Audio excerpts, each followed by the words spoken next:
Good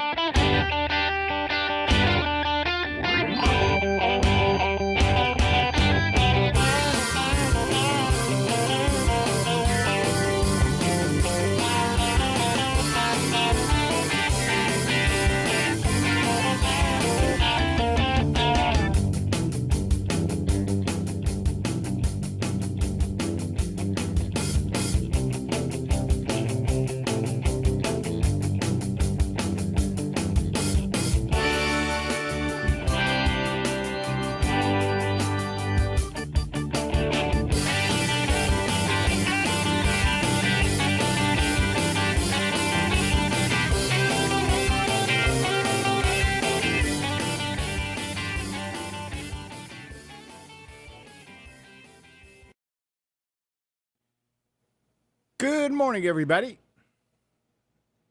You are tuned to Computers 2K now on the Nissan Communications Network. I'm AMNON, your host for the next couple of hours, along with Mike, Jorvik. Hi. And Nick is here. Good morning. Good morning. And Steve is here. Hello, everybody. Our number is 919-518-9773, Computers 2K Voice on Skype. And today's show is made possible by Telestream's Wirecast software and is sponsored by Tom Sinclair of Live Streaming Gear. And it looks like it's sunny outside today. That's not the case where you are, guys, is it? Stephen Jorvik. No, it's raining and we've got some showers and things coming in. It's apparently the result or the overshot from Hurricane Gert.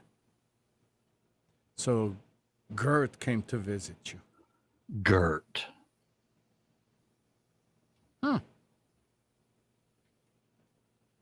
But we'll get over it, you know. Oh yeah, yeah. It's been raining here. Nick, you've been having lots of rain too, and you're not that far from us, huh? Beach life. It rains all the time. No, it's not. How is it out there now? Couldn't tell you. Probably hot. You don't give me breaks during the show, so I have to sit here and just wait. Sunny in Germany, I'm told here in the chat. Oh, nice. It's foggy and it feels like 90 degrees. What a deal. Yeah, Europe's bathed in sunshine at the moment, but the edge of that's what's coming across on the stream is knocking us into cold weather. The reason you have so much is why we have to have an eclipse. Yeah, that's it's written in law. Yeah, it needs to balance, kind of. Yep. We can't have all the good things here, otherwise the rest of the world will just complain, you see. So is there anybody in the chat who's going to be in the 100% eclipse? I know people are traveling all over the place to go. Brian's going to be in the 100%, but I don't think he's in chat right now. You're going to be almost at the 100%, right, Nick? I'll be about 99. If you get a chance to see it, it's normally once in a lifetime event. So go look at it because it's quite. Yeah, it's quite. I don't know. I figured there'll be pictures later. It's not quite the same as it is exactly the same without. It's not. But see that it's not exactly the same. It's the same without the hassle. Yeah, you're right. It's not the same. There's no hassle. Well, when we had the eclipse over here a few years ago, it was very eerie because as soon as the eclipse happened, everything just went silent. The air went cold, obviously, because the sun wasn't there in its full. And everything went eerily silent. No birds were flying, nothing. It was just like, oh my goodness, this is really weird. Very strange. No, that's a different thing. I mean, yeah. I don't know. I went through a few eclipses when I was in my younger days in Israel, and I was telling the guys. I mean, I remember my father would take a piece of glass and light a candle and run it under the glass, so the smoke was building and building and building on it until you couldn't see anything through it. He will give it to us, and we could look at the sun. And you're not blind? I mean, when Hannah, my daughter, bought a couple of glasses, and you put them on, you don't see anything through it normally. Nope. And that's exactly how that thing with the glass was, and it worked. It really worked. I have not seen that recommended on any websites on how to view. No, they wouldn't recommend that on the news. No. Well, and the reason I bought the glasses because I actually want to look at it. I don't want to look at it through a reflection in some box. When you can do a shadow box viewer with a cereal box and some tin foil. Okay, so why do you want to look at it directly and not through? I mean, because you're looking at a reflection through a hole. It's not. I mean, at that point, I'd rather look at a picture of it. Yeah. I just pointed my video camera at it and then watched the video afterwards. Yeah, right. I did without actually looking at the sun directly, but it caught it perfectly on video camera. There you go. Without a filter. No filter, nothing. I just put it on a tripod, pointed it at the sun, because I could sort of see it in the viewfinder. Can you well, still not the viewfinder, but the actual Can picture. you still use it? Yeah, it works fine. Nothing wrong with it. It automatically exposed itself. Oh, I say, and it worked fine, perfect. Every report that I heard was saying that if you do that, you're gonna fry the sensor. So stupid. I don't know. You can take a picture of the regular sun with your phone. It doesn't fry the sensor. I think there's a lot of. I mean, of course, I'm not going to recommend anybody stare at the eclipse without the glasses on, but I think there's a lot of hysteria over the effects of it. It's common sense tells you not to look directly at the sun, even if there is an eclipse, because the amount of light coming into your eye is not going to be the best thing to happen. Yeah, but I mean, I'm sure everybody at some point or another has stared at the sun for whatever reason, has had to look up in the direction, and hurts your eyes for a short period of time. But I mean, I don't know. But if you do and you make yourself blind, ring in next week and let us know. I mean, didn't one of these things happen in the 60s? Probably. I mean, I'm sure they didn't have solar eclipse glasses then. They're happening all the time. Different parts of the world, different times. Yeah, no, I mean, in the U.S., I think there was a big one in the 60s. I know there was one in 2012, but it was California, Washington. It didn't go much farther than that.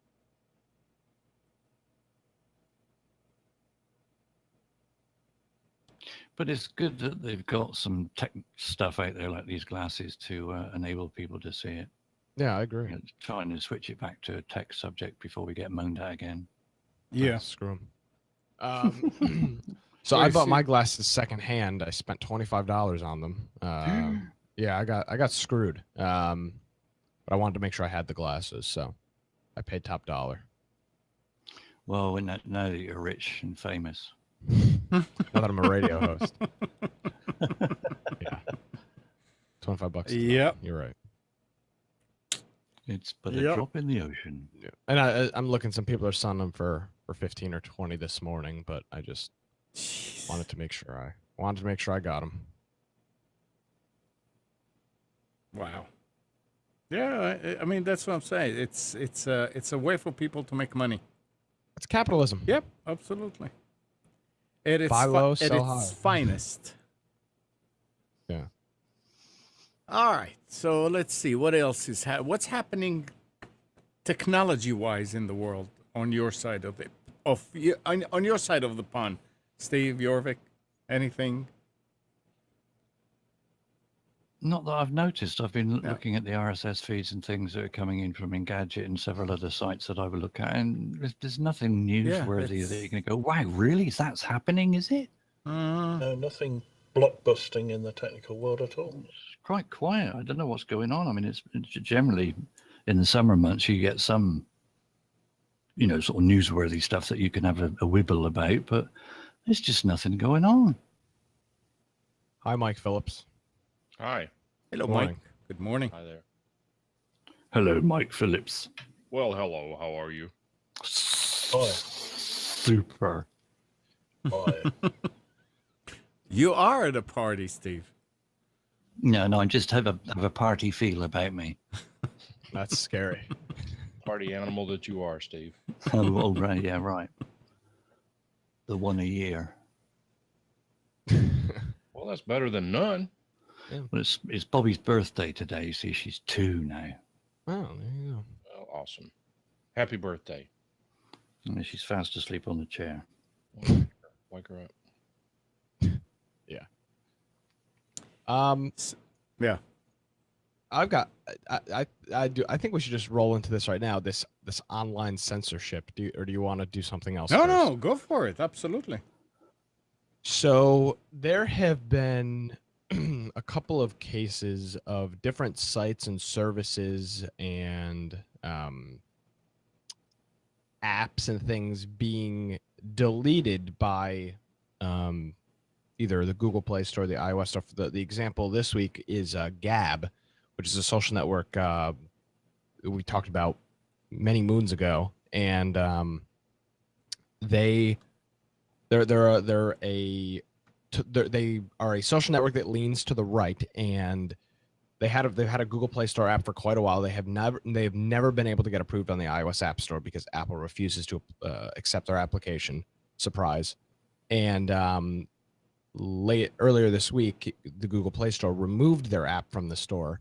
Luckily, though, with Google's Android, if you really want the app, you can still download the APK from their site, but it's no longer in the App Store. And I got a note from somebody just this morning that Mike, you'd appreciate this one. The podcast service Spreaker has started deleting podcasts that lean to the alt-right.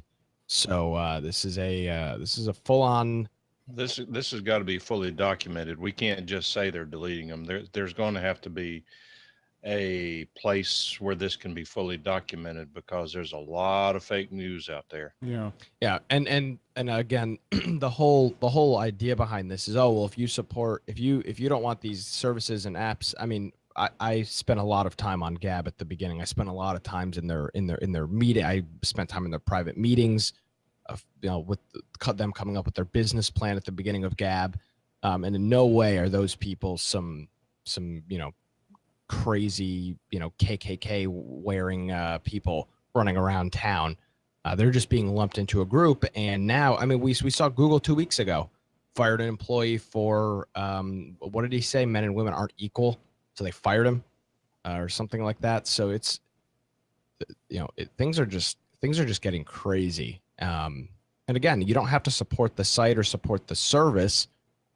But it doesn't change the fact that they're just deleting sites for no freaking reason. Yeah, and I guess people need to be a little more. We have to get our skin a little thicker, and not let these little incidents affect our thinking. The thing that I don't understand is, you only hear and see sites that are to the right. Yeah. That are being criticized and deleted, banned, call it whatever you want. But I don't remember anybody saying anything about the left doing the same thing in the technology world. Well, they're not, and that's it's the problem. Is, I amazing. mean, I see all these Antifa, like for example, Antifa Boston was telling people yesterday to go up and kill people. The Antifa Boston Twitter account is still live and active. Yet every day they're banning more right-leaning Twitter accounts, and I mean, this is just the full-on liberal example of Silicon Valley. All of these companies are so freaking far to the left, and now their judgment is being completely clout. And the big problem is a social media like Gab is never going to survive, is never going to take off if they don't have an iOS or an Android app. It's just the way that the game works. For example, the reason I don't use it anymore is because they don't have a freaking iOS app. And I don't spend enough time in front of a computer, in front of websites to always, I mean, I don't check Twitter on my computer. I'm on Twitter on my phone. Mm-hmm. It makes it very hard to use a social network like that. Let me ask you this. Isn't there a way to put an app on the phone by bypassing the app store? It was as a developer tool or something of that nature? Not on an Android, yes. On iOS, you have to actually be part of the, and I was actually part of the development of the Gab app, but now that is gone because the app is. What I'm saying is, isn't there some way to cheat the system by making everybody a developer? No, you can have, get it. You can have 10 people on your developer thing. Wait, are you saying that if you had an iOS app, I did have their iOS app when it was in development stage. Yes. No, but you couldn't put it on. You couldn't put it on your phone without going through the app store. No, Amnon. When you're developing an app, there's a way that you can load apps onto your phone. Yeah. As a developer, because you would need to test your app before you publish it. Right. But it's not a link you press. You have to have an account. You have to be authenticated. It's a whole process. And it limits the amount of people. It's like 10 or 20 people per app. So that would be a small solution for a select few group. But that's not an actual solution. So I mean, I don't know what the solution is here, but I mean, this is just going to continue going. I mean, this is a full on, the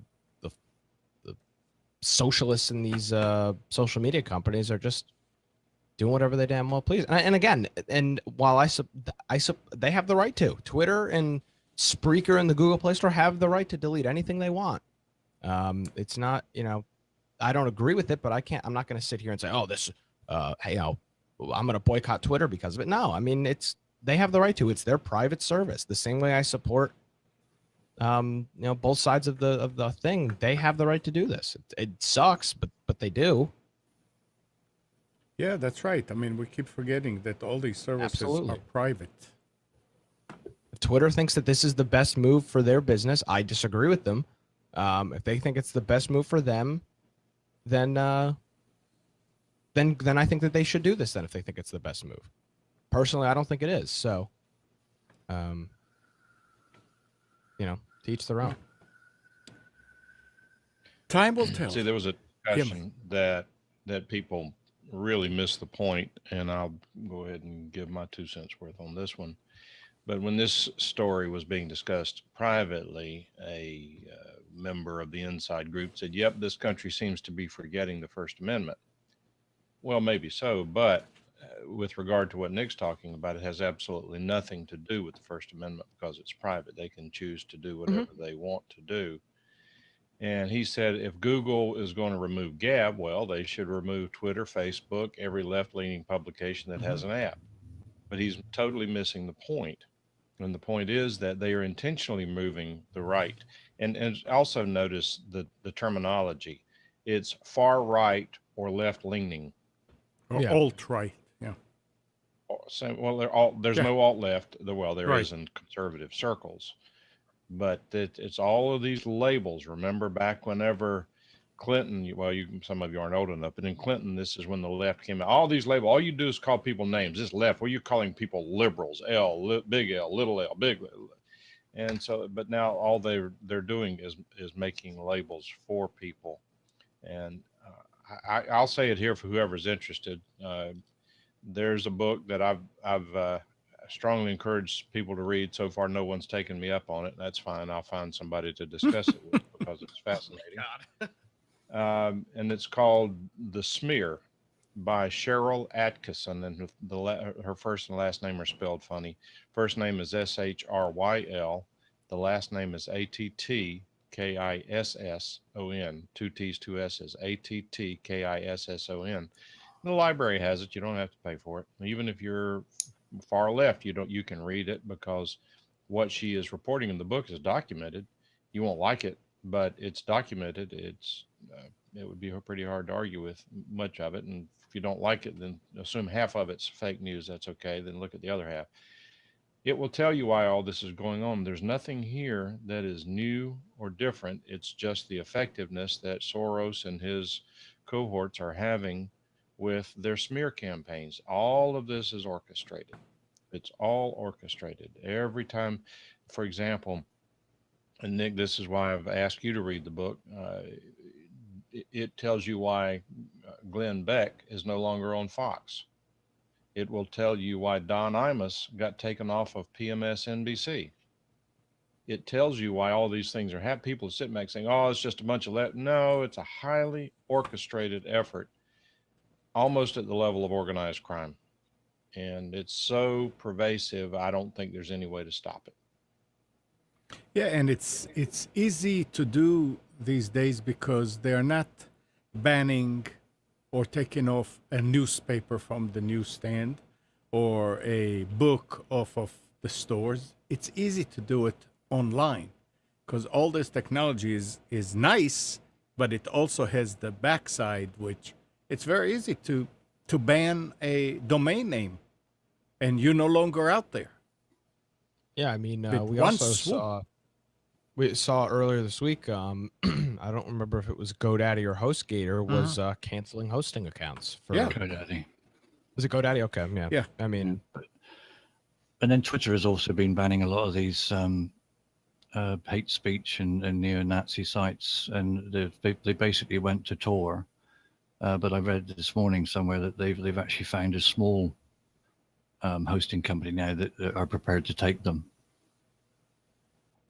Yeah, but you know how the internet works. If they decide, I mean, if let's say Delta Force says, yeah, we'll take you all. Level 3 or register.com or whoever can manipulate things to the point that Delta Force will not have any more service. There you go. Yeah, that's what's happening at the moment. And that's the technology that we have today makes them able to do things like that. They'll probably end up on the dark web and carry on there. Yeah, I mean, and I do agree. There are certain things that need to be taken off. I mean, any kind of incitement. No, I disagree. Any incitement of violence should stay on there. I completely disagree with you. There's no reason any of that should be taken off. I don't want to see people saying go kill because somebody will. Oh, that's fine then. But I mean, the social media didn't cause the person to go kill somebody. I mean, this is my whole problem with it. If you censor anything, you have to censor everything. And that's the problem. Let it all sit free. I mean, it's the wild, wild west. It's the internet. Let it go. I mean, who cares? But I mean, we're seeing the same things with the statues now. It's the same thing. This group believes that they're going to attack one group of statues, and unfortunately, while that might be the case right now, until something happens to the other statues that they don't want taken down, and then what's going to happen?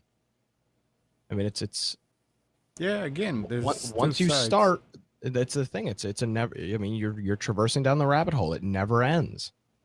So. All right. So here's an interesting story. What's the date? Hey, Mike, somebody's asking you a question in the chat. Well, I'm not in chat yet. Well, there you go. Let's see here. I'll get to it in a second. But so here's a story out of Saginaw Township, Michigan. It says a Republican dinner event has been canceled after the venue received threats.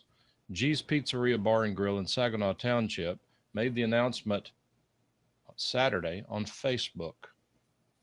The venue called off the Republicans of Saginaw dinner event, which was slated for September 11th. G's Pizzeria claimed that the private dinner was misconstrued as a rally on media outlets and social media. In a post on Facebook, G's management said, Numerous amounts of threats, protests, and negative communication have been received by G's Pizzeria Bar and Grill of Saginaw.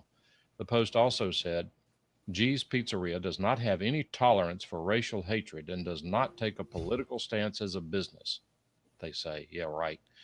An advertisement for the event asked people to register at their website and had the words, President Trump, we've got your back on it. The advertisement listed Representative Tim Kelly, Dr. Jim Hines, Justice Bob Young Jr., and Senator Patrick Colbeck as speakers. So what's happening now is that the private interests are interfering with our freedom to assemble. And what they don't realize, and I mean, these are really dumb people who are being used as pawns by these power brokers and smear merchants. And what they don't realize is when our side, if they ever get smart enough to realize what's going on and get off their butts long enough to read and study as to what's going on, all of a sudden they're going to start fighting back. And what's going to happen and what needs to be concerned about, and Nick will verify, I've been preaching this ever since I've known Nick, when our side starts fighting back, there are going to be a lot of loud bangs associated with it because we're the ones with the instrumentality to make that happen. And while the conservative side tends to not be violent in nature, people can only take so much. And I'm afraid that our side's going to hit the boiling point very quickly when it happens. We'll see. I hope I'm wrong. I mean, this story you're reading, Mike, this is just like a town's Republican group. This isn't, I mean, I've been to these before in Albany. These are just like, it's a couple people show up, they have some dinner, they bullshit for a little while, and then everybody kind of goes home. These aren't like, this isn't an organized protest. I mean, I've been to plenty of these things. It's people show up, they talk, and then they leave. I mean, this is just a Republican dinner. So I mean, but unfortunately, and I don't even blame this pizza place. I mean, if you've got messages coming in from these left-leaning groups saying we're going to show up to your place and burn it down, I bet damn right G's Pizzeria is going to cancel the event. They don't want somebody coming in and destroying their pizza place for 10 Republicans that are going to show up for dinner. I mean, I don't blame them. I don't blame them one bit. Yeah. Okay, but and I don't either. It's their private decision whether to do that. Yeah. But instead of putting this lollygagging, mushy crap explanation on there, just leave it at we've received death threats and we're not willing to expose our employees to the intolerance. Yeah. Tell the truth. That's all I ask. And what I'm going to do right now is leave them a crappy review on Facebook. Problem solved. But so Dr. John says in the 60s, the left fought for free speech and now they trample it. Well, yeah, sort of. I mean, they fought for the idea of the words, but and bringing up the 60s is a good point because you guys. Yes, AMNON. No, 60s. Go ahead. There was it was unbelievable the turmoil and the violence going on in the 60s. It all started, well, a lot of it started or was triggered by the Democratic National Convention in Chicago in 68. With all the violence there, it spread. I mean, this was a very turbulent time, the Vietnam War. We had assassinations. It seemed like that one was following the next. The times were very turbulent. They're not nearly as turbulent now as they were back then. And so when I say that I am afraid that a lot of this speech suppression and manipulation and smearing is going to result in violence, I think there's a precedent for it. And John, I was 68. And John, I don't wonder if you agree or disagree with my comment. I'm not trying to fearmonger here, but in my opinion, we have already seen violence in the streets. We have already seen people get killed. We've already seen the government misbehave at Kent State. So there's the precedent out there, and the question is if or when. So I'm not sure. Yeah. Time will tell. All right. So we're going to change it from social media to socialist media. Yeah, I don't know why they call it social media. I think social about it lately. And I mean, there are other sources to go. For example, like GAB to get information. You have to deal with the inconvenience. But at least it's available. Exactly, it is available. So if you're freaking out about it, gab.ai is the is the social network. I believe it is open now for anybody to create an account. Don't quote me on that. I think that's been the case for quite a while. Maybe it has been. I haven't logged into it in probably 6 months. But they're struggling. They're having to do fundraising to try to stay afloat because they can't get the acceptance they need, like Nick's talking about, because they can't get their darn apps in these socialist media circles. Absolutely. That ought to offend you. You know what? If you think we're full of crap, it ought to offend you. If you're a liberal or a leftist, it ought to offend you that the other side's not being heard. Because let me tell you something. I'm a Republican first, second, but conservative first, Republican second. The second part subject to change at any point in time if there becomes an alternative, which is unlikely to happen. But I don't like arguing with liberals. I don't waste my time. It's not worth it. It's not even challenging or beneficial in any way.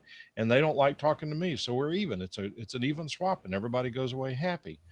But I will tell you that, again, it's the law of unintended consequences that whenever we've always heard that one of the only thing worse than arguing with a liberal is arguing with another Republican.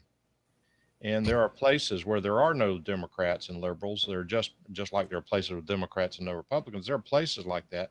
And people who live there tell me it is horrible to have only Republicans or only Democrats to argue with or to talk to. So having said that, once the left has succeeded in suppressing most of the free speech and on the opinion of the right, all they're going to have to do is argue with themselves. And they will argue because that's their nature. And on that note, Mike, I'd like to say something to you. I'd like to say Happy National. Oh, you better be careful. Happy National Radio Day. Oh, okay. Wow. Thank you. Nick is keeping up with all these things. I am. I'm going to put it on Facebook right now. And on the WFT site? Yes, I am. All right, so let's go a little bit techie now. Well, it was techie. People, yeah. Socialist media is techie. It is techie. People with cracked touch screens or similar smartphone maladies have a new headache to consider: the possibility the replacement parts installed by repair shops contain secret hardware that completely hijacks the security of the device. And I don't know that this article has any proof of that, but in theory, that's very possible.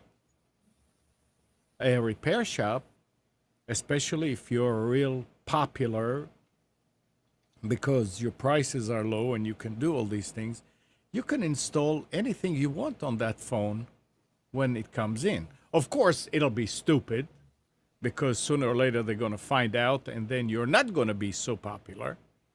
But it is possible to do, and it's something to consider when you take your phone in for repair.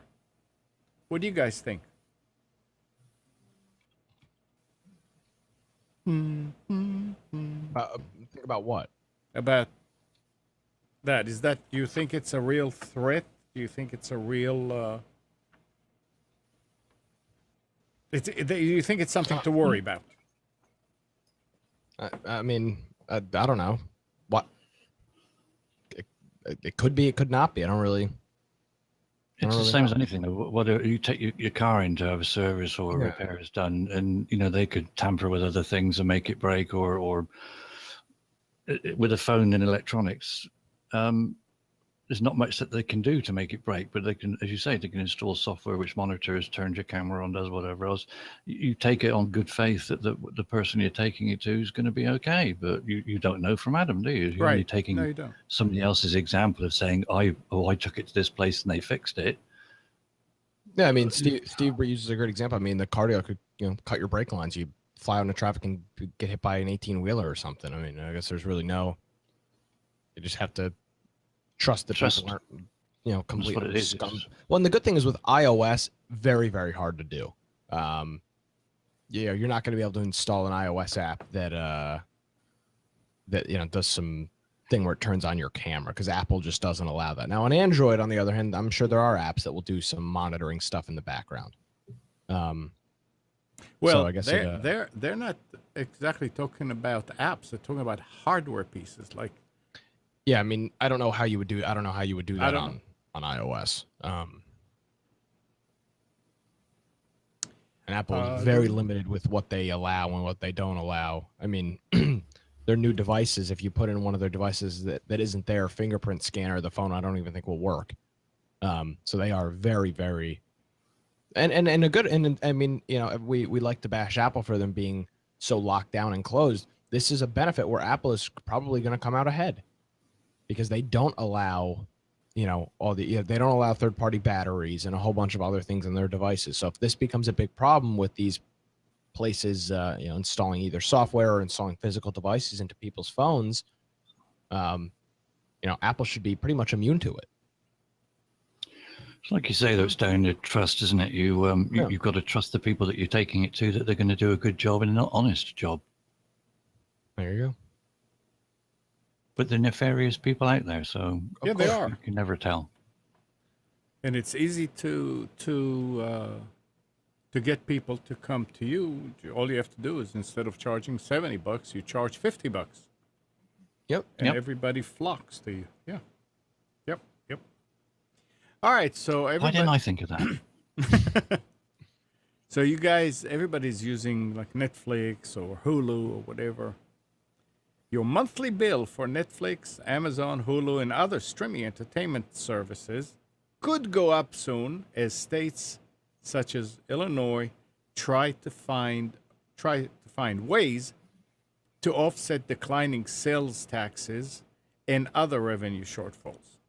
Chicago, Pennsylvania, and Florida, one doesn't belong in that group. One city, two states, have already passed the so-called Netflix tax, and cities such as Pasadena, California, have broached the issue.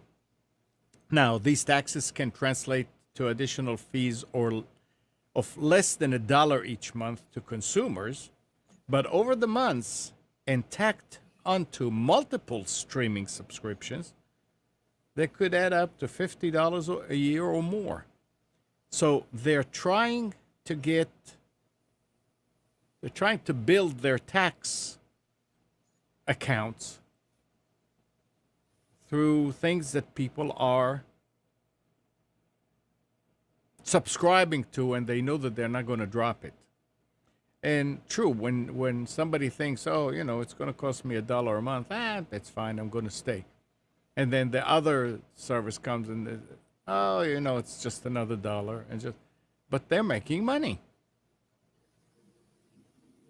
So same with everything. If it's popular and the people want it, they tax it. Yep. Well, I remember the left calling for a luxury tax. Netflix is a luxury. They need to shut up and pay it. It is. It is a luxury. Which I don't believe in a luxury tax, by the way. They put a luxury, Connecticut or New Jersey put a luxury tax on boats because the rich ought to pay their fair share. They killed the boat industry. Yeah. You know, I've been saying this. Go ahead, Amnon. No. Go ahead. I mean, I've been saying this for a couple of weeks now that I've moved and don't have cable. I mean, all of these services are more expensive than freaking cable. Collectively. Ah. How many do you have? How many services? I don't have any. You don't even have Netflix? No, my parents have a Netflix account, but I don't. You got Netflix, so yeah, I don't use it though. I mean, if they get rid of you, you'll have to do your own. Well, I don't even have a login for it. I know they do. But I mean, well, what are you watching? Nothing. I don't watch TV. I mean, this is the thing: is I watch everything on YouTube. I mean, seriously, We're still watching TV. People my age are not watching TV. That is. I don't know. I'm telling you, absolutely, people my age are not watching all TV. These Kardashians and all those crap. They yeah, but again, that's a select, watching it. Well, that's a select few. But I mean, Jerry Springer and Jerry Springer, I don't believe is on television anymore. Well, whoever his likes. But you know, the same with here. Okay, so Jerry Springer, he was on CW or whatever. You can watch him over the air with an antenna, in almost every market across the country. Yeah, well. But I mean, unless you're watching sports, that's about the only thing that requires you to have some type of cable subscription outside of, I mean, almost all of the other channels you can get from either PlayStation's View or Sling TV or YouTube's TV. A whole bunch of those other services offer that. Sports is about the only thing that is not available on all those different services. So Charles says, Nick, will you get YouTube TV when it's available? No, I won't. Because, I mean, I've looked at YouTube's TV lineup. I mean, it's just not, it's not compelling. I mean, I have no interest in watching the home, the Food Network or HGTV or HGTV. You watch your mouth. Yeah. Yes. I don't watch any of this stuff. It just doesn't appeal to me. But the thing is, most of the channels have that. Excuse me. Most of these services have that. So I just have yet to find a compelling service that offers the channels I want. Most of them don't offer the cable news networks, which is a problem. That's what I spend a lot of my time watching. And then they offer a whole bunch of other stuff I'm not interested in. Well, you're missing CNN. I wish I could get to buy those channels. Most of them are not available in this thing. Dr. John says that Springer is still on, so you're in luck. But Is he still on, or is he still in reruns? Well, it's the same topics covered over and over and over again. What difference does it make? It's just like these stupid football games. All you got to do is record about 4 of them and rotate them, and everybody will be thrilled. Yeah, that's exactly what happens. Same output over and over again. Yeah, exactly. So I just don't see a the problem is all these services, I wish they'd all work together. I wish YouTube and Sling and PlayStation's View, I wish they would all just work together and offer one service. Why are they going to work together? They're trying to kill each other. right.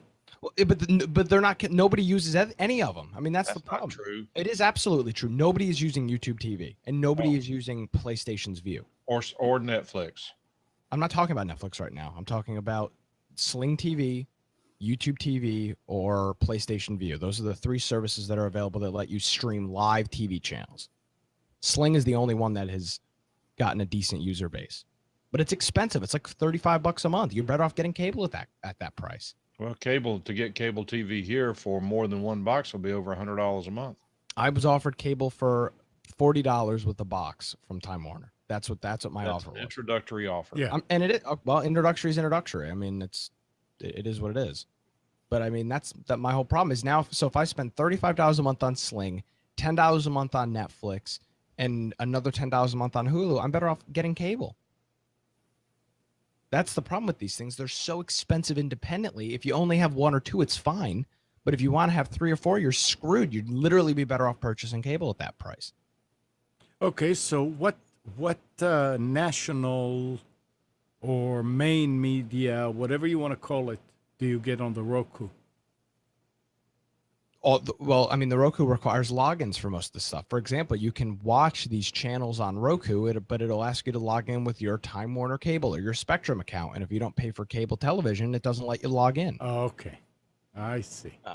So that's how they do it. So you're limited. Nobody does it. Nobody does it all. But I mean, this problem will be solved soon enough.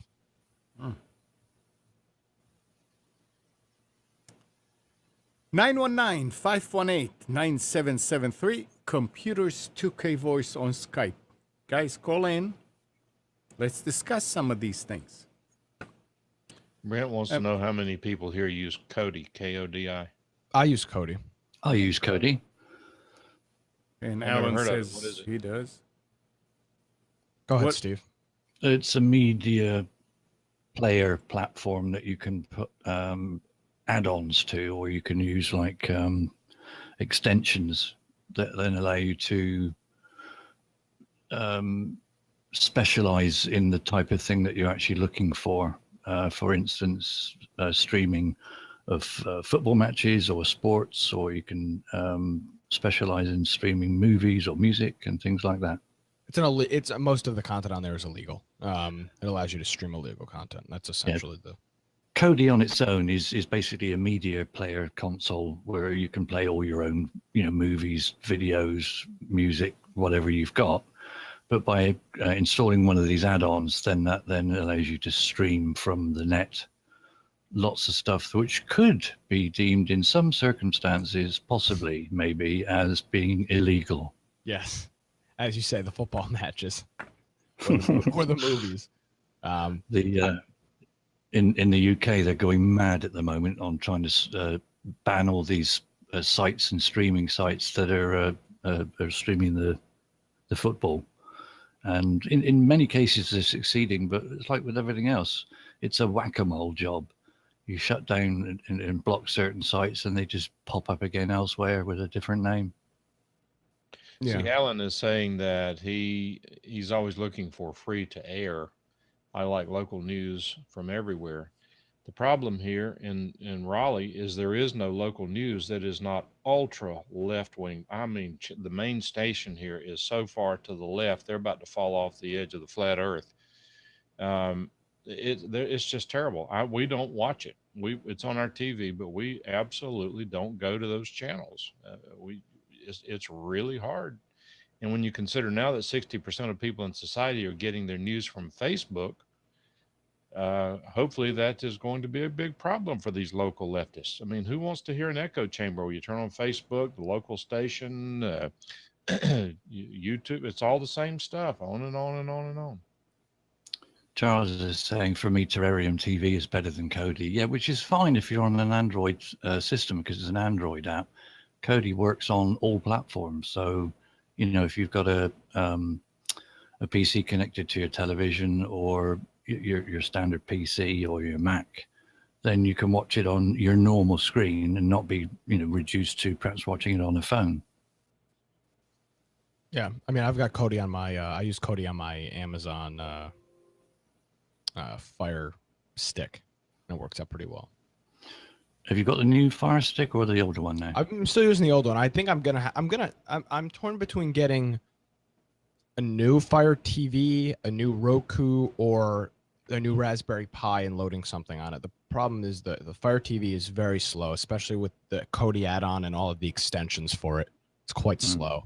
The Roku is great, but that likewise is also starting to slow down. So maybe I'll just end up getting a Raspberry Pi and some like IR blaster for it and call it a day. Apparently, the new Kodi, the new Fire Stick is got a better processor, better everything on it, and it's also got Alexa type speech capability now. You can talk to the remote. Yeah. Oh, I do see that. Yeah, I might maybe even getting a Fire TV. Yeah. See, I've got the first Fire Stick, the first generation, which I mean, it's that first generation is quite old. That thing probably came out in 2013 or 14. I got the new Fire Stick. It's really good, actually. Did you have the old one? No, I didn't have the old one. I went straight to the new one. And are you using Kodi or anything on it? No. It's only to get Amazon stuff, really. Okay. Yeah, Jorvik's a good boy. He doesn't do naughty things like that. No, but you just said Kodi is just a media service. I mean, absolutely, yes. It's only in certain circumstances it could be. Well, the thing is, the law is the way it stands in England at the moment. Currently, it's bound to change, but it's the people that are streaming that are doing the illegal activity. Not the hosters. It's still a little bit of a grey area in respect, and it's closing very quickly in respect of people not downloading, but actually watching the stream. It needs to be tested in court, but at the moment it's still a grey area. So, the average user at home using Kodi to stream a movie is probably going to be okay, and I don't think they're going to get into trouble. But the law is tightening up very, very quickly. And that's normally happens. I mean, you get something new, a new service, a new app, and people are using it, and it's great, and then people that abuse it find out about it, and they start using it for piracy, and before you know it, it'll either clean itself out or it'll be shut down. But it's the nature of things. And if you are cutting the cord, you're going to have different apps at different times, but you can keep on watching. But it's the same with lots of other different things that have happened over the past 10 years. The general public want convenience. Mm-hmm. They want to be able to just click a button, get the movie that they want to watch. Yep. They don't want to sit there watching loads of trailers and adverts and goodness knows what else. They just want to click a button, and you can't even do that when you buy a DVD. You go out and buy the DVD, you're a legitimate customer, and you got to sit through, 5 minutes of crap, for goodness sake. on a download or on a streaming service, you don't get any of that. Yeah. Because you just click the button, it's there. That's what they need to do. They need to make it as simple as possible and convenient. That's all it's about. People will do it because it's convenient. Well, speaking of inconvenient and crazy advertising, I was on Facebook yesterday, and ESPN, which is a sports service, had an article to the fastest in the park home run. So I clicked on it. It said the video was 37 seconds. There was a 60-second pre-roll. So I clicked off. They have to make money. You told me you have an obligation to watch those commercials. These people need the money. No, well, ESPN is a cable subscription service. Well, the highest costing cable service that's ever been. They charge something like $20-something per user. Well, they're entitled to eat dinner too. Well, I mean, I get annoyed when you start to watch a movie and then you get this Universal Studios or Warner Brothers or whatever, and then also a film made by some other thing. You got like 2-3 minutes of whoever the company was involved in making just show me the damn movie. I'm not interested who made it. Yeah, I mean, Steve, I agree with you completely. It's just, this stuff is ridiculous. It's like, I have, and again, now on YouTube, do I mind sitting through ads? Absolutely not. No, I don't either on YouTube because I expect it. But you're right. I mean, that would be like you buying a book and the first 40 pages of the book were just a freaking commercial for the next for other books from other people, and you couldn't flip past it. Yeah, that's make it an enjoyable experience, for goodness sake. Don't chastise the user and put them through hell. They've paid you money, for goodness sake. Let them get to what they want. Yeah. Yep. All right. Backups. Sorry, did I go off on one? Sorry. No, that's fine. Listen to this story. A developer accidentally deleted 3 months of his work. In a post, he described his experience. He said, I had just downloaded VS Code as an alternative, and I was just playing with the source control option. Seeing how it wanted to stage 5,000 files, I clicked discard. And it deleted all my files, all of them, permanently. How the blank is this blankety blank possible? Who the hell is the blankety blank who made the option to permanently delete all the files on a project by accident even possible? Cannot even find them in the recycle bin. I didn't even thought that was possible on Windows. Blank this blank editor and blank whoever implemented this option. I wish you the worst. So, well, I would say blank this guy for playing around with source control. What a moron. Well, I agreed, but let's not even go into this. If you are a developer, I mean, I am not a developer, and I back up my files 4 times a day. Yeah, this guy's a complete jackass. I mean, give me a break. Like. You know, if this is how you make your livelihood, you should back up your stuff. I don't know what it means, source control, and to go in and delete. I mean, if it's beyond me. But the thing here is back it up. I mean, even if you do it once a month, you've only lost a month's worth. You don't lose everything. Well, he lost 3 months worth of his work. Diddums. Should have backed up. Yeah. Oh, definitely should have backed up. And don't. I bet you anything he will now. Yeah.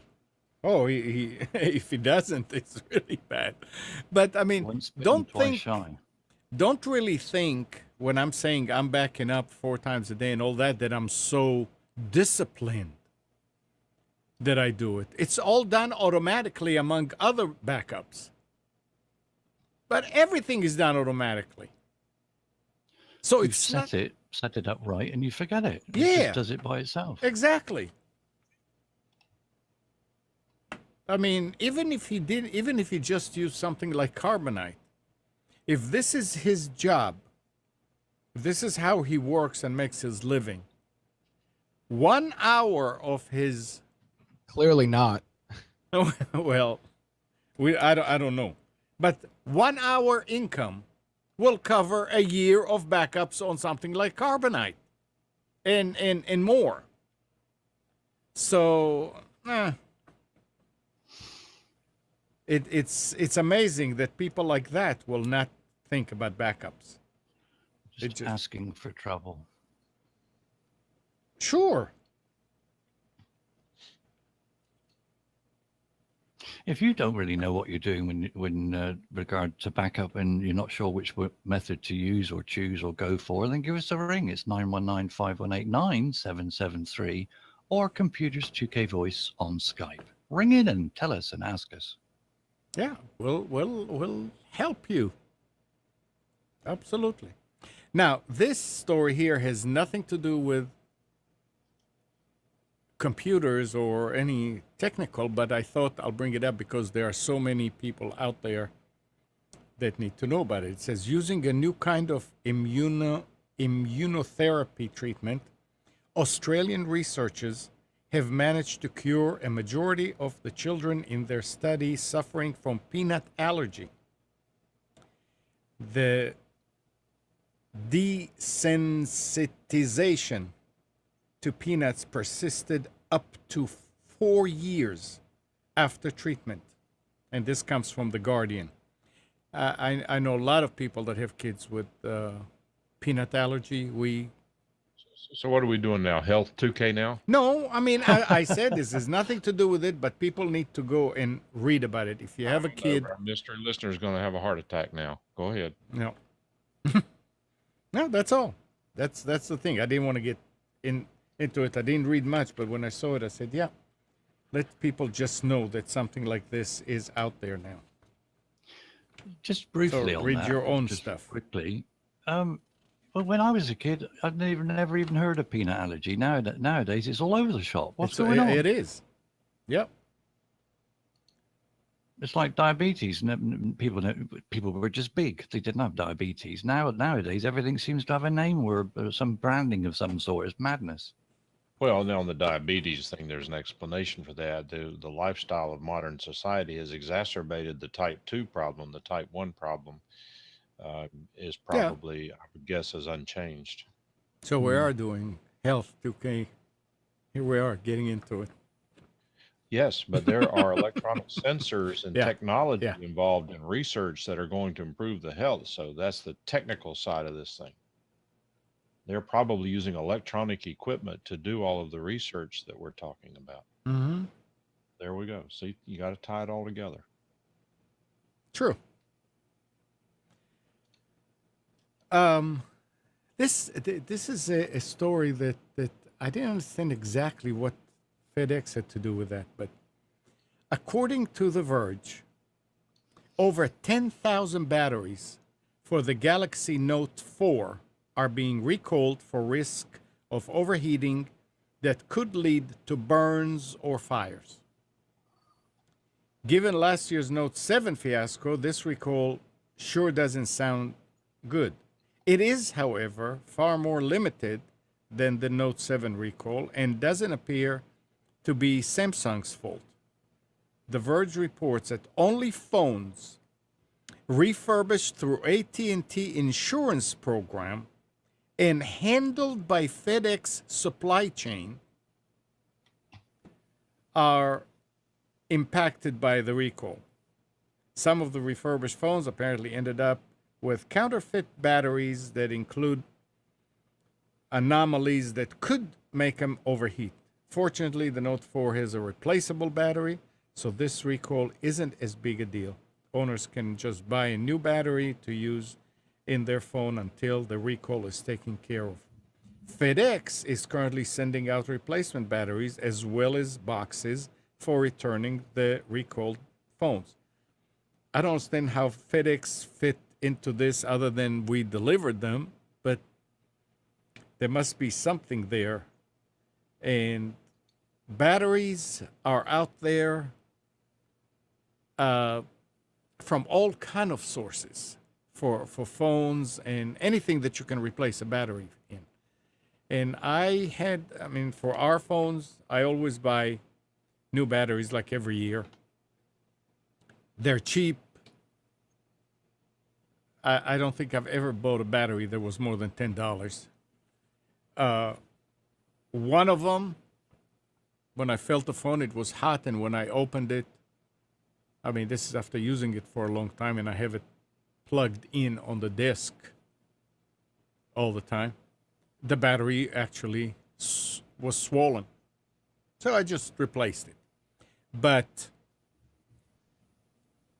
you can have a situation where you get a bad battery. And that's the nice thing about being able to replace them.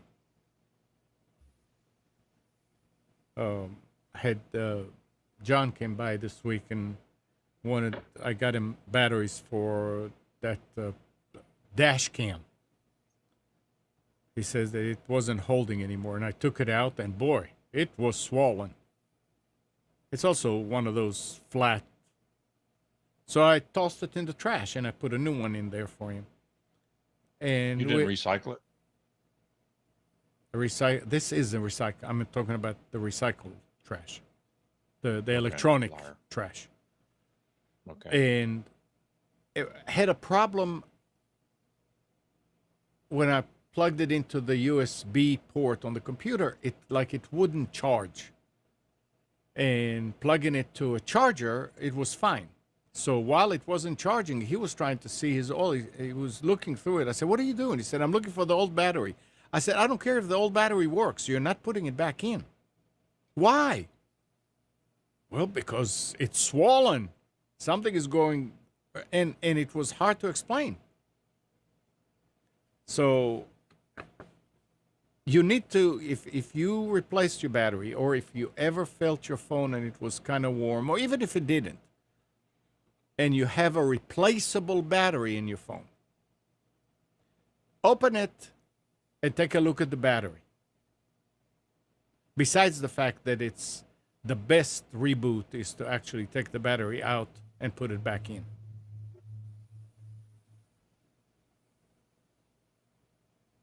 So if you bought a Galaxy Note 4 that was refurbished, think about that. And I almost bought us two Galaxy. This is a Note, Galaxy S5 this week, but the phone started working. I don't know what was wrong. I figured, okay, that's it. Phones are gone. 919-518-9773. Computers 2K Voice on Skype. What else? Alan said in chat he's considering using a premium of iCloud or Dropbox instead of Carbonite. Anyone got any comments? So he's got 4 Macs, 2 on people on iPhones, and 2 iPads. Which one would you recommend? Now, a lot of these services are really not backup services. They are storage services. 2 different things. With the both services store your stuff, but like with Carbonite, it's actually for backup. Are there? I think you need some kind of script or something. I think I was talking to somebody and they said they were using Dropbox. Hey, Nick? Not there at the moment. Yeah, I think Brian, Nick's co-host, was talking about using Dropbox, but with a script that he wrote that will take stuff and put it there. So it's not like just turn it on and do that, as far as I know. Now, things may have changed. I don't know anything about iCloud. Again, I thought iCloud was the same as OneDrive or Google Drive or something like that. It's just a place for you to store stuff. Yeah, I think I mean, I only very basic knowledge of it, but iCloud, as an example, I took some photos the other day, Yeah. and it uploaded it to iCloud straight away for me, which was great because I wanted to include the photos through the desktop. Mm-hmm. So I think you can actually have photos, music, and I can't remember what the other thing was now, documents or something like that, automatically uploaded to the iCloud. So if that's what you want to do, fine, but iCloud will do that automatically if you set it that way. But if you want to actually back up, then that's something, as Amnon says, is totally different. Yeah, it's two different things. If all you want is it to have safety in mind that it's somewhere else as well, then iCloud will do that for you. And again, if you're technical and you know how to write scripts, you could write a script that will take files and move them or copy them to one of those cloud services. All these cloud services, they'll give you a virtual folder. Yeah. Which you just simply drag and drop stuff over. It's Right. ever so simple to use. Yeah, but at that point, you need to be disciplined enough to remember to do it every so often. While if you do a script and put it on a scheduler, it'll do it automatically and you're okay. That's the difference between a backup service and just doing it on your own. But it works. You're right. I mean, it's another way of doing backups. So AT&T has lost a court case in which it tried to stall construction by Google Fiber in Louisville, Kentucky. AT&T sued the local government in Louisville and Jefferson County in February 2016 to stop One Touch Make Ready ordinance designed to give Google Fiber and other new ISPs quicker access to utility poles. But yesterday, U.S. District Court Judge David Hale dismissed the lawsuit with prejudice, saying AT&T's claim that the ordinance is invalid are false. We are currently reviewing the decision and our next steps. AT&T said when contacted by Ars Technica today. So they are looking to see what they can do. One Touch Make Ready rules. One Touch Make Ready rules let ISPs make all of the necessary wire adjustments on utility poles themselves instead of having to wait for other providers like AT&T to send work crews to move their own wires. Without One Touch Make Ready rules, the pole attachment process can cause delays of months before new ISPs can install service to homes. Google Fiber has continued construction in Louisville despite the lawsuit and staff cuts that affected deployment in other cities. And I'm saying here's a city that's actually looking for their people versus looking out for the interests of a monopoly or big company. Yeah, Makes a nice change, doesn't it? yeah. So the Google Fiber can do it and not worry about it. how does that? How is Louisville, Kentucky government smarter than many others, including our own local government? I don't know. They learned something. They know something that ours doesn't know. Next. Hey, Nick. Mm. What's up? Okay, Isn't sorry, I thought. didn't Brian said once that he was using backups to Dropbox with some scripts that he wrote? Yes. Yeah.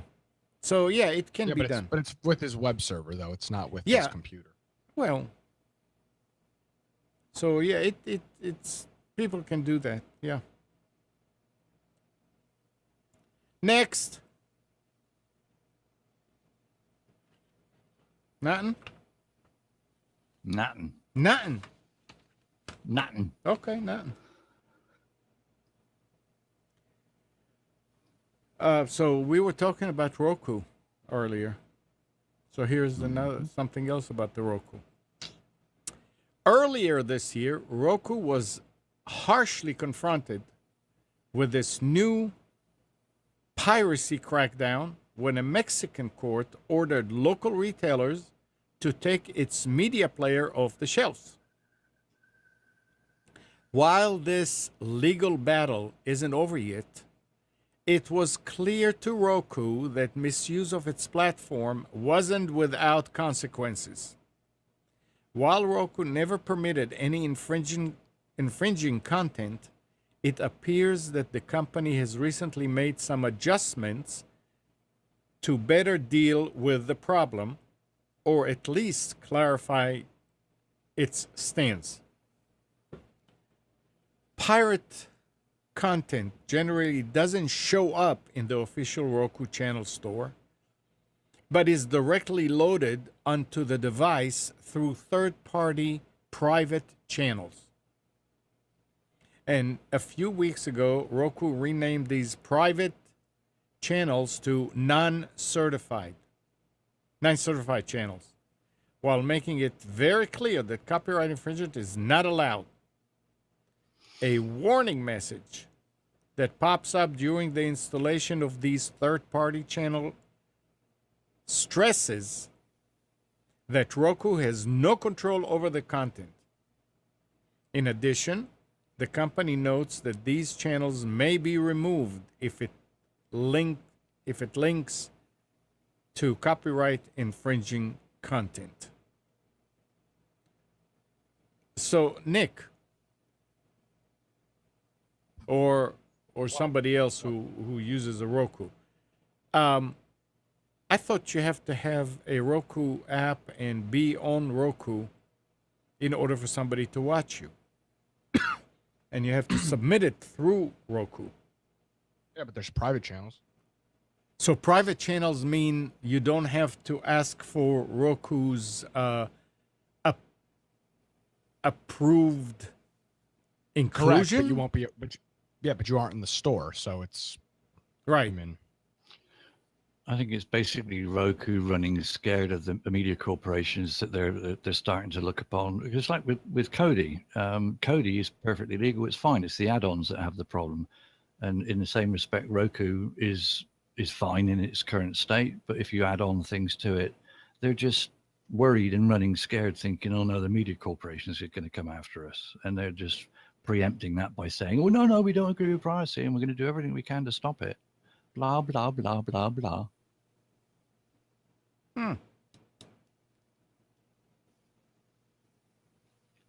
So I guess you could have a Roku app developed and then have people download it from you and install it on the Roku. correct. There's a whole bunch of apps like that. Yeah. Okay. It's like car manufacturers. They build cars and they know that the speed on it will be broken. You don't take the car manufacturer to court because somebody's speeding or because he robbed a bank. It's ridiculous. Right. what people do with something that they own is up to them. If they decide they want to put something that's deemed as being illegal or a bit questionable on it, well, that's theirs. It's their product. Let them do what they want with it. Go after the person that's doing the naughty. So Charles... Sorry, I went off on one again. No, it's fine. But Charles in the chat is saying there are codes for private channels, and he's asking, anybody ever used a useful private channel? And Alan is saying, I watch you on YouTube on Roku. On YouTube on Roku. Yeah, because you can go through Roku. There's a YouTube app, isn't it? You can watch YouTube videos. Oh, okay. All right.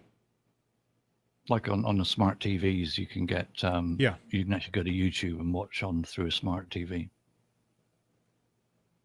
Yeah, no, I know that we're streaming for the Roku and we're streaming to YouTube, 2 different streams, but that's what I didn't understand. YouTube on Roku. Yeah, but so not through a computer, through Roku to go to YouTube. I see. It's a multi-purpose device. You know, it's a media player and it's a streamer, and it's you can get to this site, that site, and the other site, and some of them may not be good. Right. Ho hum, never mind. Right. Yeah. You can buy a family sedan and go use it in a bank robbery. Yeah. Yeah. Right. You're right. They don't, just because you used Exxon fuel, they don't take Exxon to court and say, "Oh, right. you fueled the car that ran." It's just ludicrous. Yeah. Get yourself into reality, for goodness sake. So, are we using Firefox? I'm sure a No. lot of people do. I'm sure a lot of people do.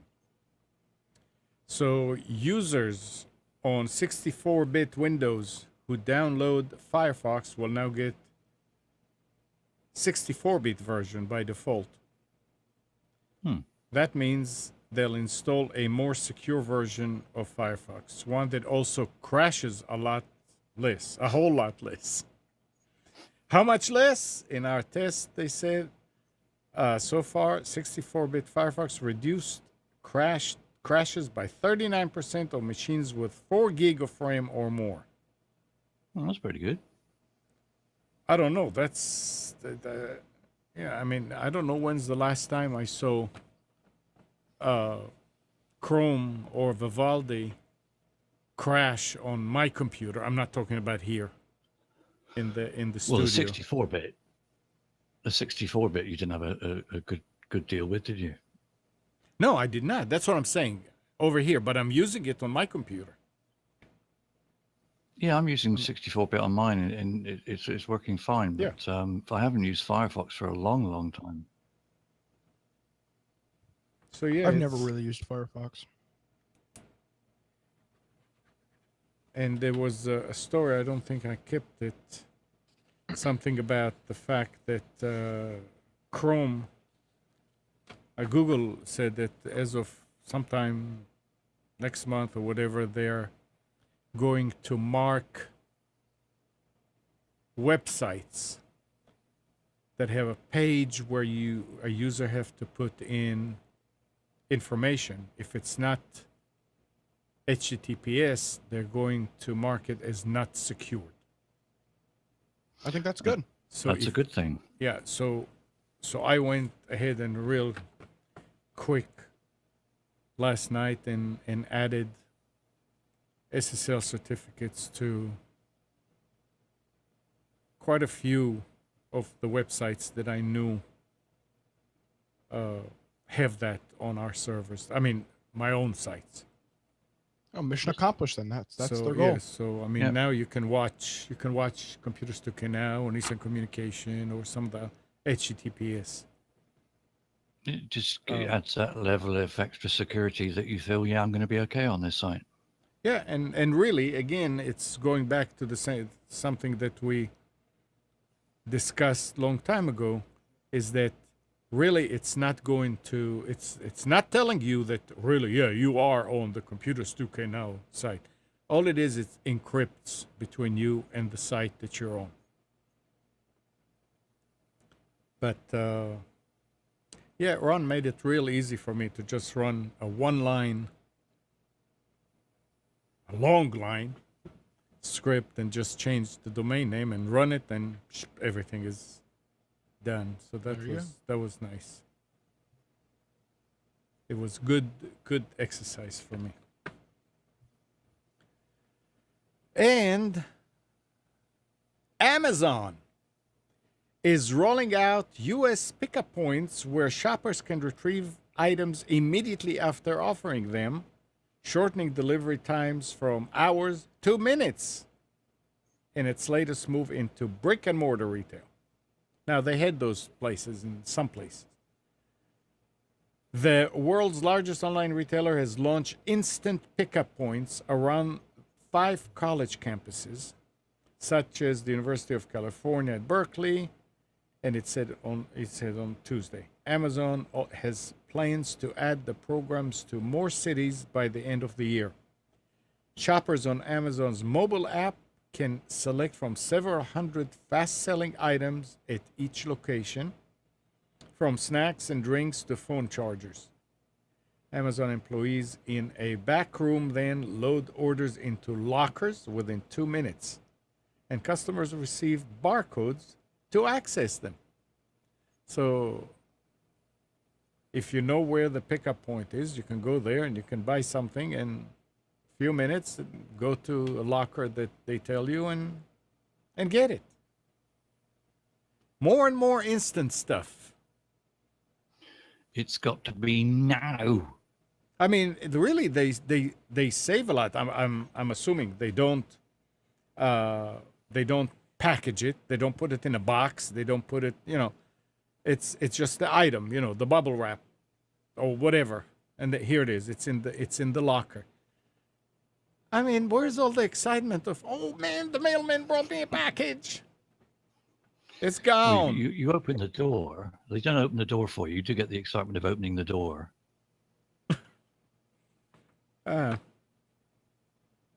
This is what your generation is looking for, Nick. I mean, would you look for it? For what? For something like, I mean, would you delivery? Order something and run over to a pickup point to pick it up? It's sort of, absolutely. You would. Case in point, I would have ordered those goddamn solar glasses. They were available on Amazon. I just couldn't get them here by Monday. Yeah, I guess there are certain things that, okay, I see. Yeah, I mean, and especially now, for example, I can't get Sunday package delivery here. So I would totally run over and pick up something if I could. Yeah. But the front office is not open here on Sunday, so when I go into Amazon, I have to select no Sunday delivery. So everything, if I order something late Friday, there's no chance of a USPS delivery on Sunday. It's going to come Monday. So if they would allow me to go pick it up, I'd be all over the place picking it up. Yeah. But so you guys have 1 day up there, so it's not really, you have same day up there, I think. So on certain things. Yeah, but on certain things you have same day. You still have same day, right? And I mean, at that point, you're better off. But if I had the option to either wait 2 day or go and pick up same day, depending on the object, I'd probably go pick it up. Even if I had to drive half an hour, 45 minutes for it, if I needed it, I'd absolutely go pick it up. Yeah, I mean, Amazon's got the best price on so many items. It would be worth an hour round trip drive to go get something. Yeah, compared to the cost of, especially technology stuff, compared to like Best Buy or Staples or Office Max or something like that. So yeah, absolutely. Yeah. Now some stuff. Now I'll just I'll let it come in the mail, but every once in a while there's a thing that you really need today. Yep. 919-518-9773, Computers 2K voice on Skype.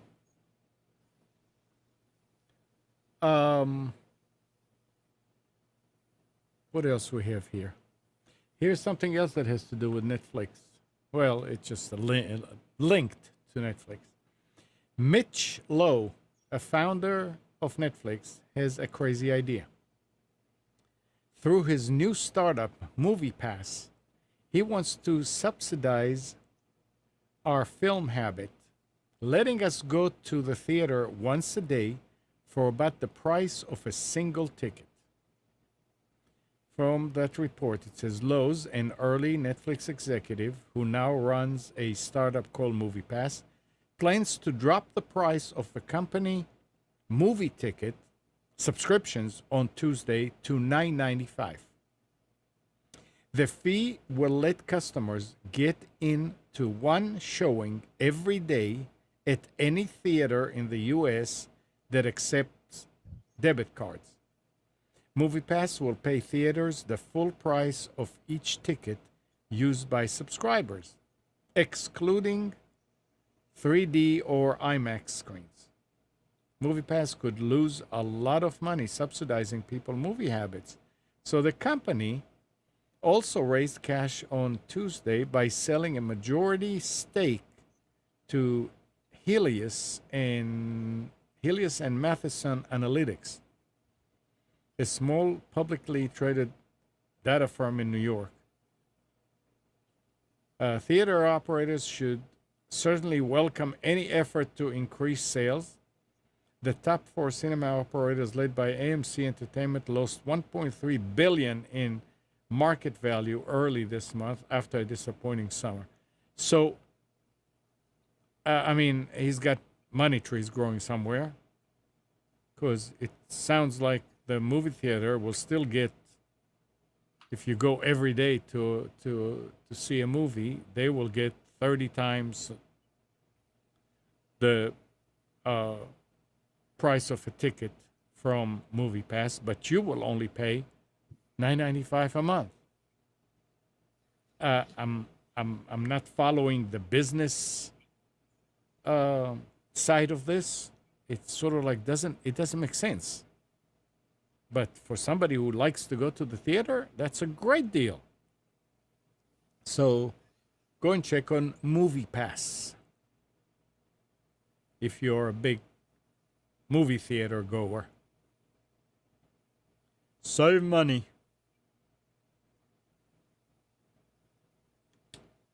Next.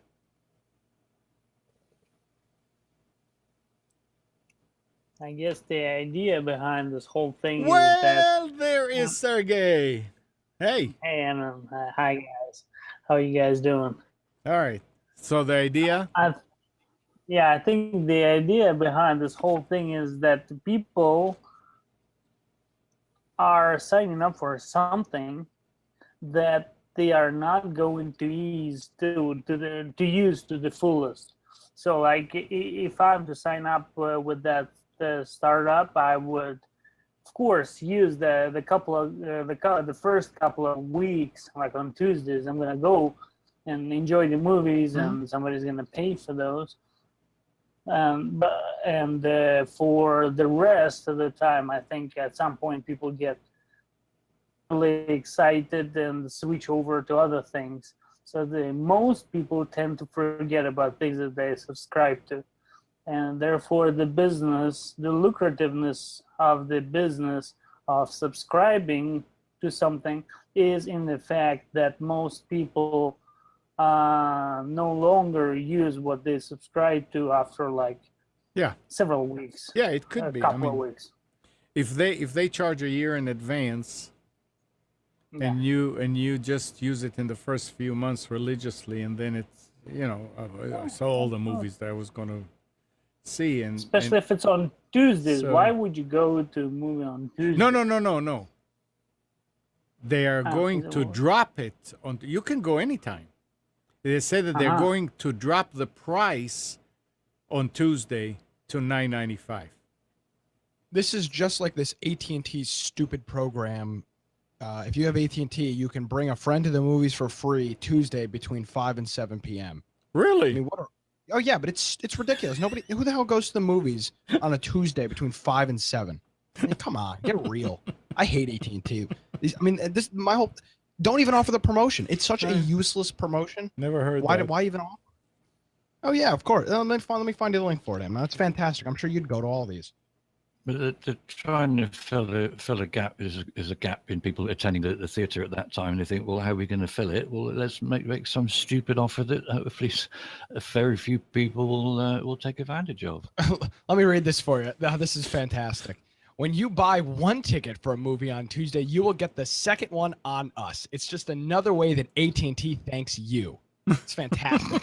I spend $500 a month on my cell phone bill, and AT&T is going to give me a crappy movie ticket.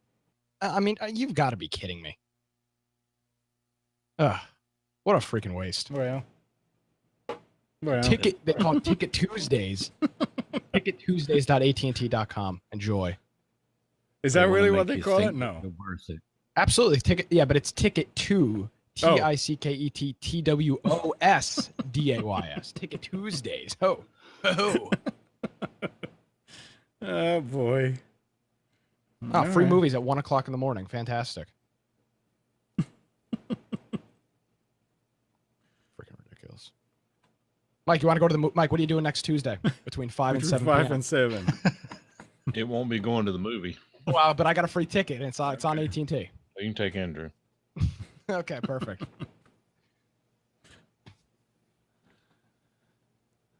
Let's see what else we have here. Researchers at the security firm. What? I mean, it's just. No, I mean this is funny. I mean, I'm not trying to be. I'm trying to be dramatic. That was the point. Researchers at the security firm Lookout have identified a family of malicious Android apps referred to as Sonic Spy.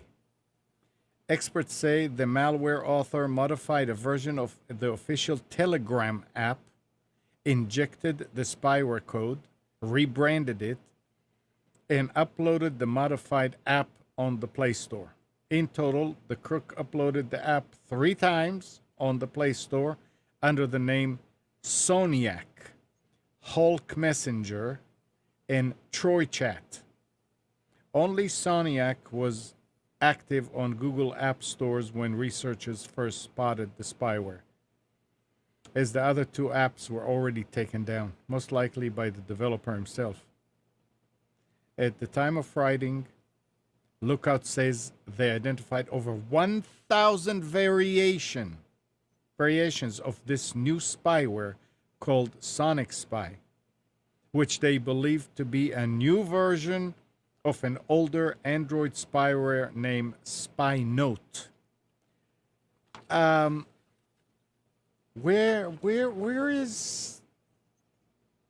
Where's Google when it comes to that? Google doesn't care. Let's take down GAB. But spyware. Oh, we didn't know. We don't know. We don't know how to deal with that. They really don't care. Yeah. Sergey, you were going to say? The speed that they are accepting new apps is so amazing that I hardly see any time between you actually put an app candidate for approval, and then by the time it gets approved almost like the next day or something like that. So the question of security in approving apps was something that I don't think that they pay attention to at all. But here is a third-party company, Lookout, that have nothing to do with Google other than they are also an app. Find that there are 1,000. How did they find out? Google it. I don't know. It's just amazing. It's neglect. It is neglect. It's incompetency, and Google is very good at marking YouTube videos as having copyright this and copyright that, and websites as having this and that they don't like. But spyware? They're I not, can't deal with this negativity. yeah, Mike and I know. are out of here. I We're know. sick of this negativity. Yeah. Let's go, Mike. Fine, we got somewhere else to be. Isn't it amazing, though? And it is amazing. It is amazing. Priorities, Amnon. Priorities. So here is what the government finally decided to do. Great. President Trump, Donald Trump, has ordered the U.S. military to elevate its cyber warfare operations to a separate command, signaling a new strategic emphasis on electronic and online offensive and defensive operations. I have directed that United States Cyber Command be elevated to the status of Unified Combatant Command focused on cyberspace operations, the president said on a statement Friday. The move would expand the number of Defense Department Unified Combatants Command to 10, putting cyber warfare on an equal footing with the Strategic Command, the Special Operation Command, and regional commands. Until now, cyber warfare operations have been run under the umbrella of the National Security Agency, the country's main electronic spying agency, with Admiral Michael Rogers heading both. So now they're going to be people dedicated to that with their own titles and everything. So we'll see. We'll see what. Cybercom sounds good. Hmm? Cybercom sounds good. Just Yeah. the name's good. Yeah, I mean, it's needed, really. Other countries have, I don't want to call them departments, but forces that are doing that and are wreaking havoc on the internet. If we want to have our stuff protected and be able to retaliate, we need to do that. And they need to get more money, too. So here goes taxes now.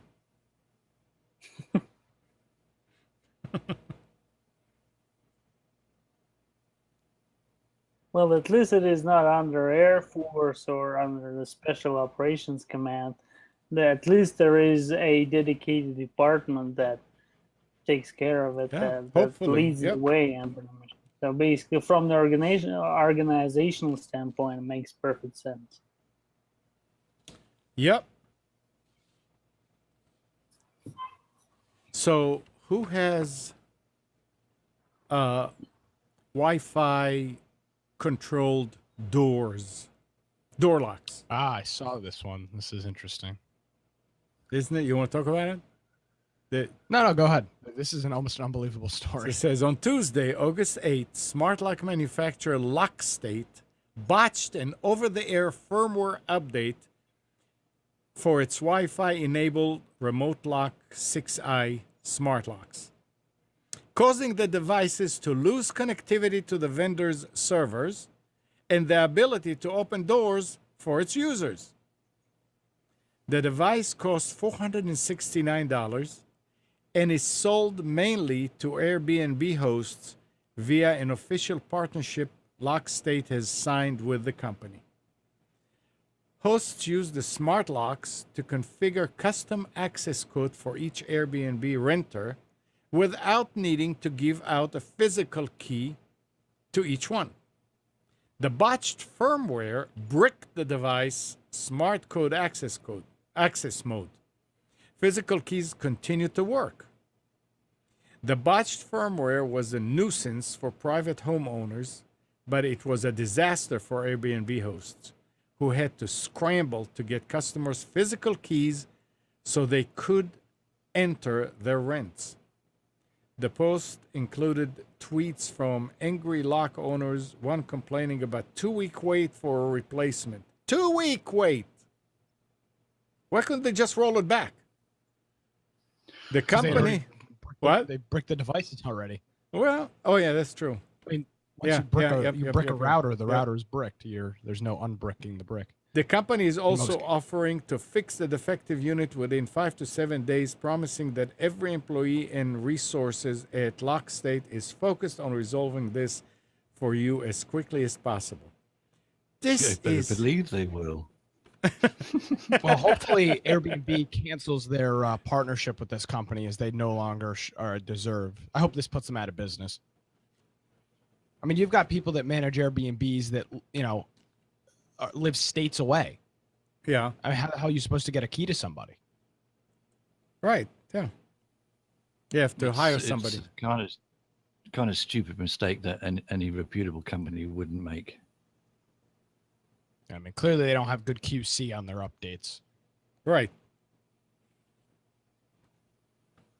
I mean, I was talking with Sean yesterday about the fact that the Proxmox servers are working really solid now, but we didn't move but 2 customers to it. And when he says why, I said, because we need to make sure that the server is actually doing everything it's supposed to be doing. And every now and then, Ron will find a little thing here, a little thing there. In the beginning, it was a big thing here, a big thing there.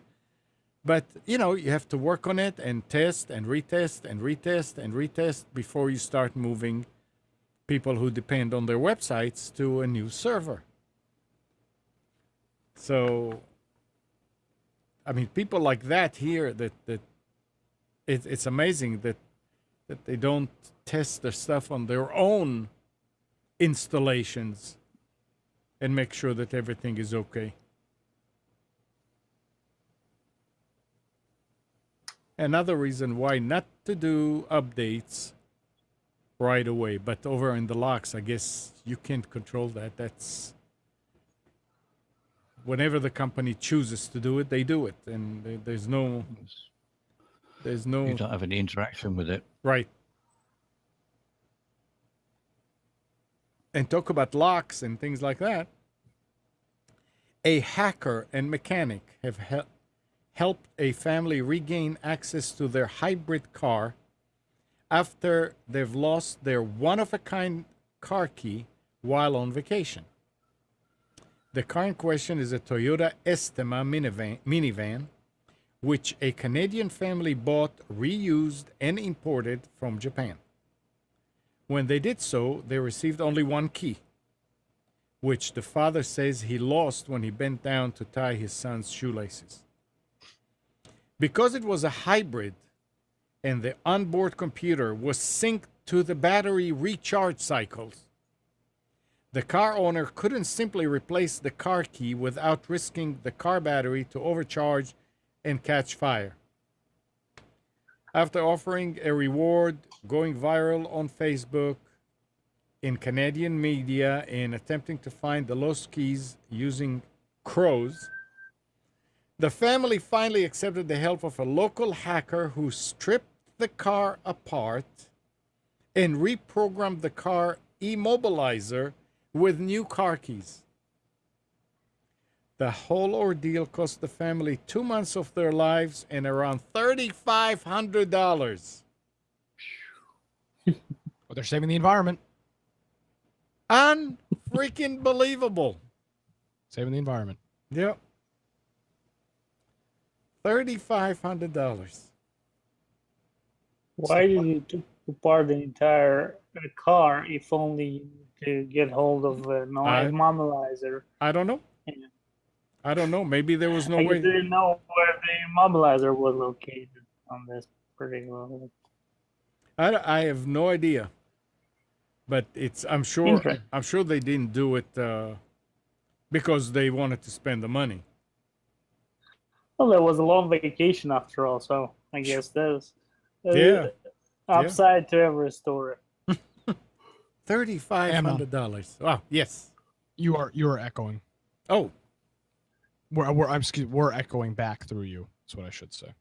Funny. I don't hear it. Interesting. But you don't hear it because. All right. Yeah. The person causing the echo does not hear it. Yep. I'm reloading.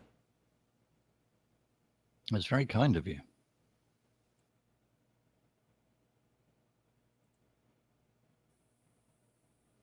Okay.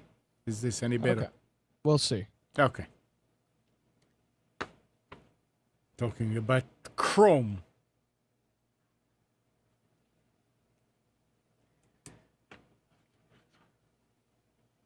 What else? Anybody heard about Waymo? Waymo just Rings a received. bell. Huh? It rings a bell. I mean, I've read something about it this They week. just received approval on a patent for a push-button console that replaces not only a steering wheel in a car, but the brake and gas pedals too. This reflects Alphabet's driverless ARM could remain true to its original mantra of developing cars that pilots themselves without human intervention. In many ways, the push-button controls give the riders the same level of control. Listen to this. The same level of control you might have in an elevator. Largely confined to just being able to make an emergency stop or to set the vehicles into motion by pressing the go button.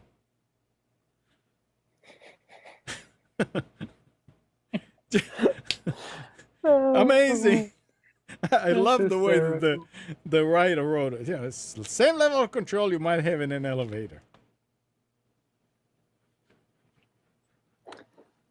Yeah. It reminds me of a commercial about, actually, it's like a funny video that got viral like a year or two ago. Like two Scotsmen in an elevator trying to activate the voice-activated system, and they're having a hard time.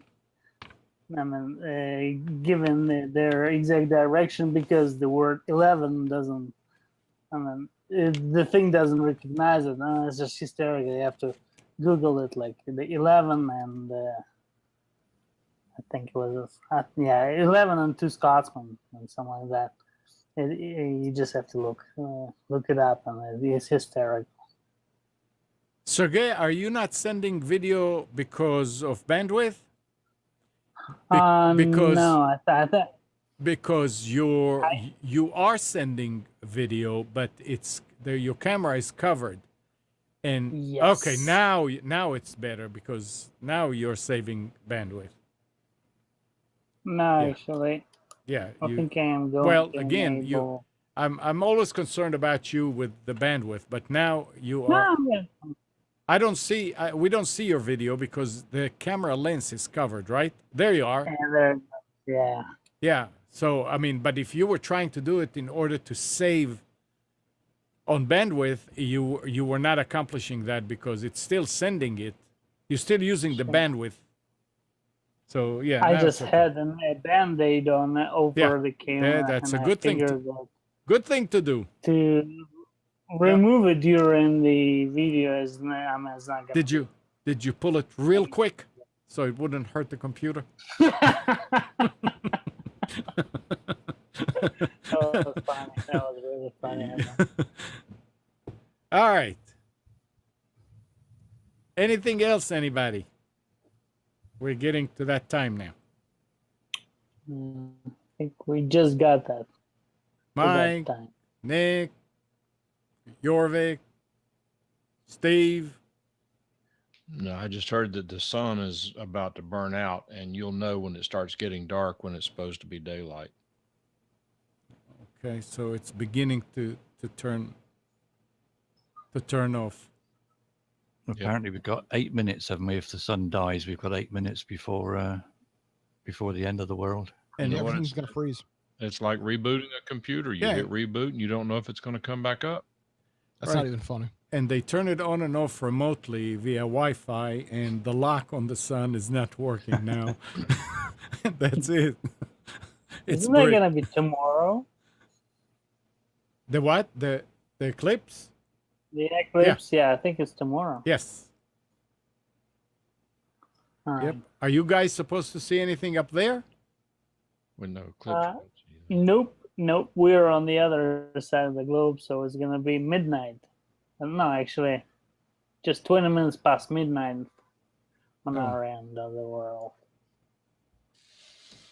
You're not supposed to look at the eclipse anyway. Right, and you can see it on TV. Not that I care. Yeah, well. I'm going to wait for the next one. I got my glasses. I'm ready to go. Yep. I can see it now on Tuesday. Millions of glasses sold, and scientists have determined that they really do not protect against eye damage. There were a Yeah. whole lot of them on Amazon. Yeah, most of those were counterfeit, though. Yeah. Even the NASA-approved legitimate ones have failed in their obligation to protect consumers from lifelong eye damage. Well, the fact that they use these for their space shuttles, I would say, is probably a good sign. Yeah, I remember that one blowing up. Yeah, the one that blew up. All right, guys. I guess. Everybody have fun. Yep. Always. All right. See you guys later. It was fun. Yep. Enjoyed it very much. Take care. Bye. Thanks for coming in, Sergey. Thank you, And Bernie. thanks, Nick and Mike and Jorvik and Steve. Thank you. And good morning, Kathy, Hannah, Nabil, Mac, Norm, Katie, and Donna. Thanks, everybody, for tuning to Computers 2K Now. We hope you enjoyed and maybe learned something from our time together. Remember to practice safe computing. Back up your hard drive and update your virus scanner. We'll be back here next Sunday at 9, but you can always reach us at computers2know.com. While you're at it, like us on Facebook and subscribe to our YouTube channel. And listen tonight on TuneIn, 7 o'clock. Nick Craig hosts Against the Norm on Wilmington's Big Talker 106.7. Nick, what do people search on TuneIn to find the right channel? WFBT. Where you need to go. Yeah, WFBT. Or All in the right. App Store. We have our own app, too.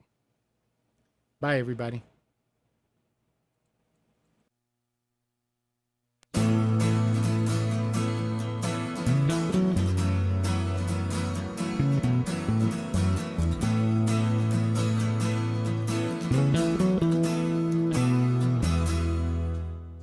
You are tuned to the Nissan Communications Network. If you tuned in too late, you can always watch each program in its entirety or download an MP3 audio file of it in the archives section at nissancommunications.com. Don't forget to subscribe to our YouTube channel, follow us on Twitter, and like us on Facebook. Sponsored by Telestream's Wirecast software, StreamingGear.com, Carolina Apparel, and DeltaForce.net.